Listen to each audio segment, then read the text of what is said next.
নমস্কাৰ, এইটো মুহূৰ্তত লৈ আহিছোঁ অৰুণোদয় হিতাধিকাৰীসকলৰ বাবে এটা গুৰুত্বপূৰ্ণ খবৰ। ইয়াতে আপোনালোকক ক'ব বিচাৰিছোঁ যে এতিয়ালৈকে এই আঁচনিৰ অধীনত ২২ লাখ মহিলা হিতাধিকাৰীয়ে প্ৰতিমাহে ৮৩০ টকাকৈ পাই আছে। তো আমি আজি আলোচনা কৰিম যে যিসকল হিতাধিকাৰীয়ে প্ৰথম কিস্তি পাইছে কিন্তু তেওঁলোকৰ যি দ্বিতীয় কিস্তি আছে, দ্বিতীয় কিস্তিৰ SMS অহা নাই, অৰ্থাৎ তেওঁলোকৰ টকাসমূহ আচলতে বেংকত সোমাইছে নে নাই, বহু মনত প্ৰশ্ন হৈ আছে। তো মই আজি আপোনালোকক লাইভত দেখুৱাবলৈ চেষ্টা কৰিম যে ছেকেণ্ড কিস্তিবোৰ আহিছে নে নাই, আৰু আপোনালোকে বেংকত নোযোৱাকৈয়ে আপোনালোকে চেক কৰিব পাৰিব যে আপোনালোকৰ দ্বিতীয় কিস্তিৰ টকাসমূহ সোমাইছে নে নাই। তো এই বিষয়ে আলোচনা কৰাৰ আগতে আপোনালোকক এটা অনুৰোধ কৰিব বিচাৰিছোঁ, চেনেলটো ছাবস্ক্ৰাইব কৰা নাই যদি প্লিজ ছাবস্ক্ৰাইব কৰি এটা লাইক কৰি মোক উৎসাহ যোগাব বুলি আশা কৰিছোঁ।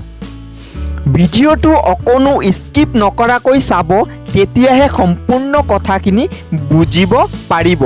তেন্তে বলক ভিডিঅ'টো আৰম্ভ কৰোঁ। এতিয়া যিসকল হিতাধিকাৰীয়ে প্ৰথম কিস্তি পাইছিলে তেওঁলোকৰ ছেকেণ্ড কিস্তিসমূহ বেংক একাউণ্টত পঠিয়াই দিয়া হৈছে। বহুতে আগৰ ভিডিঅ'ত মোক কমেণ্ট কৰি সুধিছে যে তেওঁলোকৰ ছেকেণ্ড কিস্তিসমূহৰ SMS অহা নাই, অৰ্থাৎ তেওঁলোকৰ টকাসমূহ অহা নাই। তো আপোনালোকক ক'ব বিচাৰিছোঁ আপোনালোকৰ টকাসমূহ বেংক একাউণ্টত সোমোৱাই দিয়া হৈছে। তো আপোনালোকৰ এই দ্বিতীয় কিস্তি সোমাইছে নে নাই কেনেকৈ চেক কৰিব? তো আপোনালোকৰ সুবিধাৰ কাৰণে মই এটা বেংকৰ ATMত গৈ এটা মিনি ষ্টেটমেণ্ট উলিয়াইছোঁ। তো আপোনালোকে ATMৰ সহায়ত বেংকত নোযোৱাকৈ ATMৰ পৰা এটা মিনি ষ্টেটমেণ্ট উলিয়াই আপোনালোকে চেক কৰিব পাৰিব যে প্ৰথম কিস্তি আৰু দ্বিতীয় কিস্তি সোমাইছে নে নাই। তেন্তে বলক আমি মিনি ষ্টেটমেণ্টটো কেনেকৈ উলিয়াই এইটো চাই লওঁ। তো বেংকত নোযোৱাকৈ আপোনালোকৰ যি মিনি ষ্টেটমেণ্ট চেক কৰিব পাৰিবা। তো এই মিনি ষ্টেটমেণ্টটো চেক কৰিবৰ কাৰণে আপোনালোকৰ নিজৰ ATM কাৰ্ডখন লৈ এটা ATMত যাব। ATMত যোৱাৰ পাছত যি মেচিনত চুইপ কৰি দিব, চুইপ কৰি সোমোৱাই দিব। সোমোৱাই দিয়াৰ পাছত অলপ টাইম ৱেইট কৰিব। ৱেইট কৰাৰ পাছত কম্পিউটাৰ স্ক্ৰীণত এটা নতুন পেজ খোল খাব। খোল খোৱাৰ পাছত আপোনালোকৰ যি ভাষা ইংলিছ যি হয় আপোনালোকে চিলেক্ট কৰি ওপৰত যিকোনো দুটা সংখ্যা এণ্টাৰ কৰি দিব। এণ্টাৰ কৰি দিয়াৰ পাছত য়েছত ক্লিক কৰি দিবা। য়েছত ক্লিক কৰি দিয়াৰ পাছত আপোনালোকৰ যি 4 ডিজিটৰ পিন থাকে সেইটো এণ্টাৰ কৰিবা।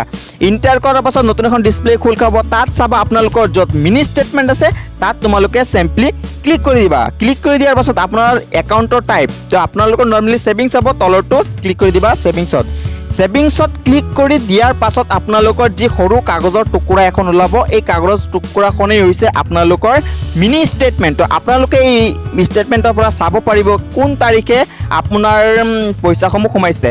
ইয়াত চোৱা আপোনালোকে 21/12 অৰ্থাৎ 21/12/2020 তাৰিখে 829 টকা এটা সোমাইছে।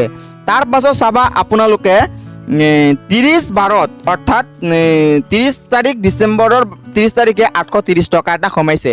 এইটো মোৰ অৰুণোদয় আঁচনিৰ যে দ্বিতীয় কিস্তিটো সোমাইছে এইটো আপোনালোকক প্ৰমাণ কৰি দেখুৱাইছোঁ। তো আপোনালোকে এই ধৰণে বেংক ATMত গৈ এই মিনি ষ্টেটমেণ্ট উলিয়াই আপোনালোকৰ দ্বিতীয় কিস্তিৰ টকাসমূহ সোমাইছে নে নাই চেক কৰিব পাৰিবা। তো আশা কৰিছোঁ এই ভিডিঅ'টোৰ পৰা আপোনালোকে কিবা এটা উপকৃত হৈছা।